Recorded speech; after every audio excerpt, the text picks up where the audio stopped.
فاسألوا أهل الذكر إن كنتم لا تعلمون.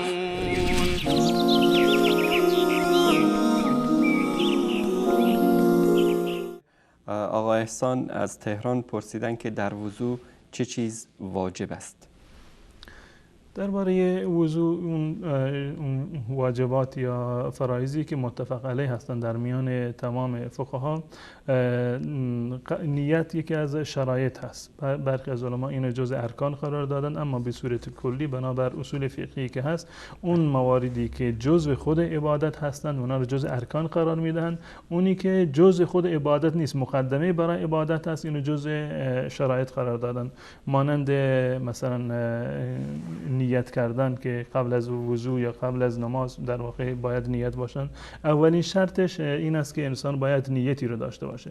فرض بکنید یک فردی فقط و فقط به خاطر اینکه اعضای وضویش مثلا آلوده شده، گرد و خاکی رو بدنش نشسته، میخواد این گرد و خاک رو دور بکند، یا فقط به خاطر اینکه هوا گرم هست میخواد که وضو بگیرد به خاطر اینکه یکمی سبکتر بشود، با نشاطتر بشود، این عبادتی محسوب نمیشود. با این عبادت چون که بدون نیت بوده اصلا معتبر نیست و نماز خواندن و قرآن خواندن یعنی دست دادن قرآن برای چنین فردی جایز نیست.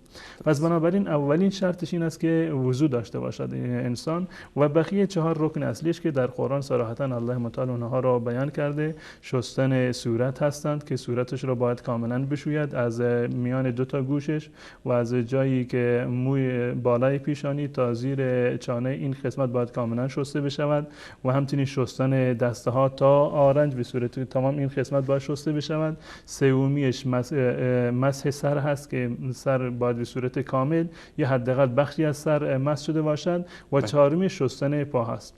این 4 رکن اصلی هستند، یعنی شستن صورت و شستن دسته ها، مسح سر و شستن پا. این 4 رکن اساسی و متفق علیه هستند در میان تمامی مذاهب.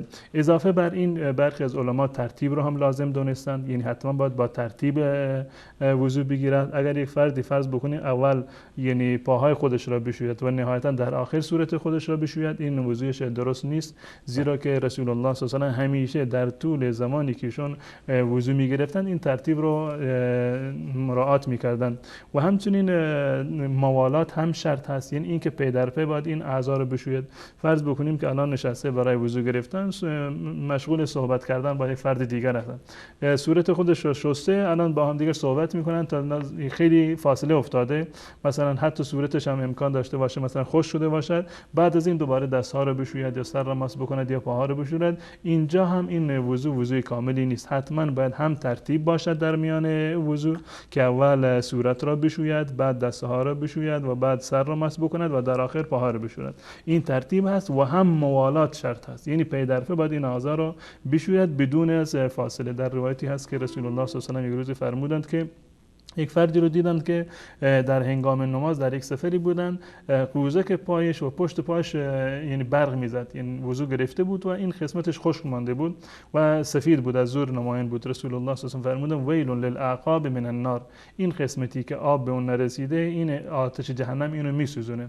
دیگه این به اصطلاح در واقع وضو یعنی کامل نیست. و بعد از این رسول الله صلی الله علیه و آله فرمودند به این شخص که برود دوباره وضو بگیرد، نگفتند که برو دوباره همون قسمت پایت رو بشور و دستور دادن دوباره وضو بگیرند. از این حدیث علما استدلال کردند که هم ترتیب به جزء ارکان هست و هم اینکه موالات.